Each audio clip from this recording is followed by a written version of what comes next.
My mind keeps going back to similarity between Chandigarh Literature Festival and Baisakhi. अभी 2 दिन पहले बहुत जबरदस्त आंधी तूफान आया और लग रहा था कि बैसाखी की फसल सब नष्ट हो जाएगी. And same kind of things kept happening as we organized and we were thinking about Chandigarh Literature Festival.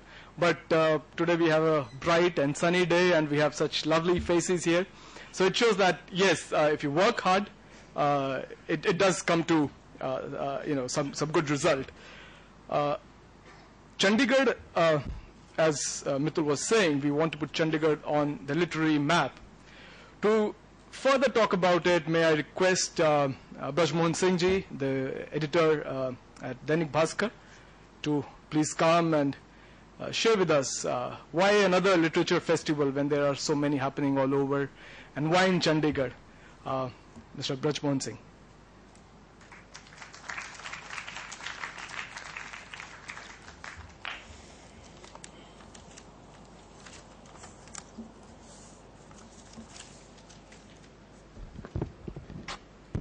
Hello. सबसे पहले आप लोगों को बहुत बहुत बैसाखी की बहुत बहुत बधाइयाँ. आज बहुत ही पावन दिन है. पंजाब का सबसे बड़ा पर्व है, सबसे बड़ा त्योहार है पंजाब का. इससे बड़ा कोई त्योहार होता नहीं है. मित्तल बता रहे थे कि ये जो फेस्टिवल हुआ ये कैसे हुआ, इसका जर्मिनेशन कैसे हुआ. तो काफी रोचक सी बात है कि पिछले 1 साल से जयपुर के बाद जयपुर हुआ, उसके बाद कोच्चि हुआ, कोच्चि के बाद कोलकाता. तो ये सब फेस्टिवल हम लोग देख रहे थे लगातार और हमारे जहन में एक ही बात आ रही थी कि पंजाब इतना बड़ा है और पंजाबी डायस्पोरा इतना बड़ा है. पूरी दुनिया, Punjab is not limited to Punjab. पंजाबियत हर जगह है. हिंदुस्तान के किसी भी हिस्से में आप जाएं तो वहां पंजाबियत है. दुनिया के किसी कोने में आप जाएं वहां भी पंजाबियत है. मैं जहां भी गया मुझे पंजाबियत नजर आई. लेकिन मुझे एक बात अंदर ही अंदर मुझे खा रही थी कि चंडीगढ़ जैसा शहर है लेकिन यहां कोई अपना फेस्टिवल क्यों नहीं है, जो इंडिपेंडेंट हो, जो अपना हो, जो किसी पार्टी से बिलोंग न करता हो, जो किसी संस्था से बिलोंग न करता हो, ये आम आदमी का फेस्टिवल हो. तो इस चीज को लेकर हम लगातार मिल रहे थे और मैं आपको ये यकीन दिला दूं कि जब 2 अच्छे लोग मिलते हैं, अच्छे दोस्त मिलते हैं, बातें होती हैं, तो बातें साहित्य की होती हैं, लिटरेचर की होती हैं, संस्कृति कल्चर की बातें होती हैं. तो हम लोग पिछले 1 साल में लगातार मिलते रहे, ये बातें होती रही. There was problem of logistics कि ये कैसे करेंगे, इतना बड़ा फेस्टिवल कैसे होगा. बट आप ये नाम देख सकते हैं, just the beginning of the new chapter. Chandigarh की बात करें तो एक नई शुरुआत है. It's very small beginning, very humble beginning. और जो शुरुआत है, नीलम मान सिंह जी कह रही थी अभी कि जो नाम होता है इसमें, जो आपके साथ में लोग उपस्थित होंगे, जो चीफ गेस्ट होंगे, जो बोलने वाले स्पीकर्स होंगे, राइटर्स होंगे, दे विल मैटर. चर्चा उन्हीं की होगी और उन्हीं से जो बात निकलेगी वो दूर तक जाएगी, इसमें कोई शक नहीं है मुझे. तो मैं चंडीगढ़ की बात कर रहा था. चंडीगढ़ की बात, शहर की बात करें तो अब आजादी के बाद आपको पता ही है कि लाहौर भारत से चिना था, हिंदुस्तान से. तो एक दर्द सा था, एक टीस सी थी मन में कि लाहौर अपने हाथ से चला गया. तो उसके बाद नेहरू जी ने यह शहर बसाया 1950 के दशक में और ये 50 साल गुजर गए. 50 years हैव पास्ड. लेकिन शहर ने काफी तरक्की की. आप देख सकते हैं पढ़े लिखे लोग हैं, लोगों के पास बड़ी बड़ी गाड़ियां हैं, कोठियां हैं और कोई भी बड़े लॉन्च हो रहे हैं. मैं एक जर्नलिस्ट हूं, मैं एक अखबार का संपादन करता हूं हिंदी में. चाहे वो BMW हो, ऑडी हो, बेंटली हो, कोई भी ब्रांड होता है तो वो सीधा चंडीगढ़ आता है, मुंबई के बाद सीधा लॉन्च करने आता है. चंडीगढ़ को एक बाजार के तौर पे हम देख रहे हैं. ये एक बहुत सही सी बात है कि बहुत बड़ा पोटेंशियल है. They are talking about market potentialities कि मार्केट शेयर कितना है चंडीगढ़ में. पंजाब में जो चंडीगढ़ का मतलब पूरा पंजाब, यहां से लेकर लुधियाना हो, अमृतसर हो, जलंधर हो. But we are not talking about literature. क्या चंडीगढ़ शहर एक सिर्फ कंज्यूमर का मार्केट भर है, ऐसा हम देखते हैं?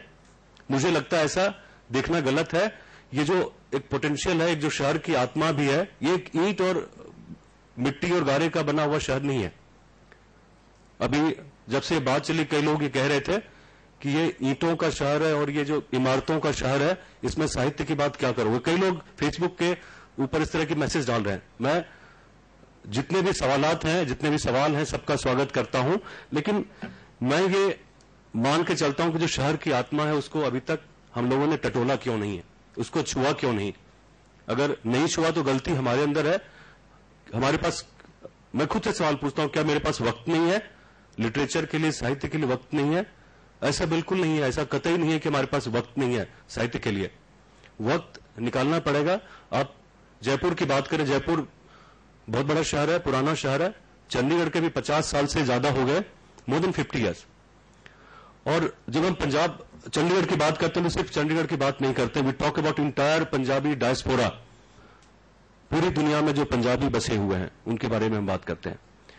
आप अगर इस तरह के फेस्टिवल यहां रखते हैं चंडीगढ़ में, तो मुझे कोई शक नहीं है, कोई संदेह नहीं है कि आपके बुलाने पे हजारों लोग पूरी दुनिया भर से लोग यहां आएंगे। उनको एक बहाना चाहिए पंजाब आने का, अपने देश आने का, उनको एक बहाना चाहिए। तो एक बात होती रही, बात इसी तरह से चलती रही, और हमने पिछले 15 दिनों में ये सब कुछ किया है। आप लोगों का आशीर्वाद है, सबका, सारे दोस्तों का, सारे मित्रों का, कि इन्होंने बहुत सपोर्ट दिया। And we came out of जो कॉम्प्लेक्सिटीज आ रही थी उससे, we came out of that. हमें हम उम्मीद जगा रहे हैं, एक जो लॉ है, उम्मीद की लॉ, उसको हम जगा रहे हैं कि एक बिल्डिंग ब्लॉक है। This is just the big building block of the whole thing which is going to come in next 2 to 3 years। मुझे लगता है कि जब जयपुर लिटरेचर फेस्ट शुरू हुआ था तो कुछ सैकड़ों लोग आए थे, 2000 से कम लोग थे, लेस देन 2000। अभी का जो सीन आप देखें तो उनके पास इतने लोग आ रहे हैं, उनके लिए बैठने की, रहने की जगह नहीं है। तो मुझे भी कोई शक नहीं है पंजाब में।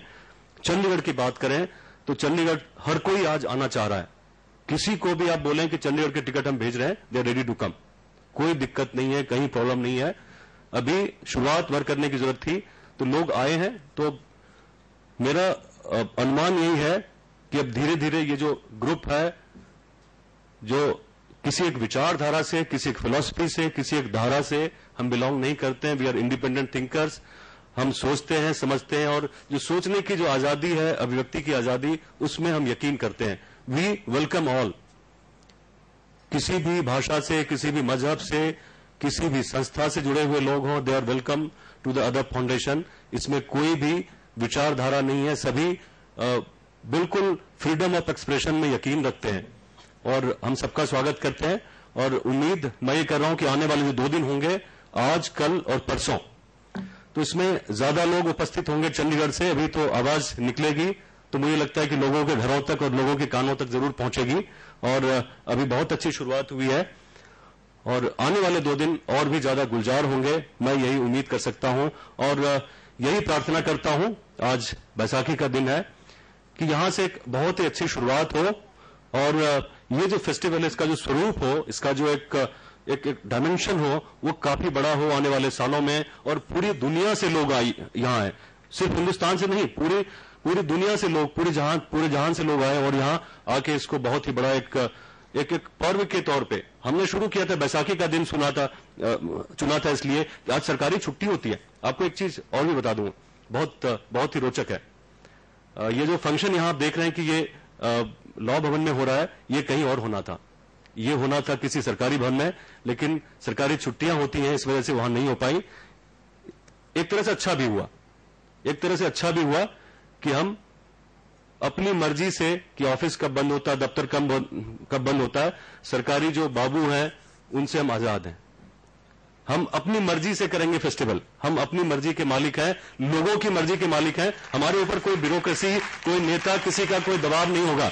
और हम इसी तरह से चाहते हैं कि ये जो फंक्शन है, ये इसी तरह से फंक्शन करता रहे। ये जो हमारा पर्व है, इसको मैं पर्व मानता हूं। तो आप लोगों का आशीर्वाद होना चाहिए।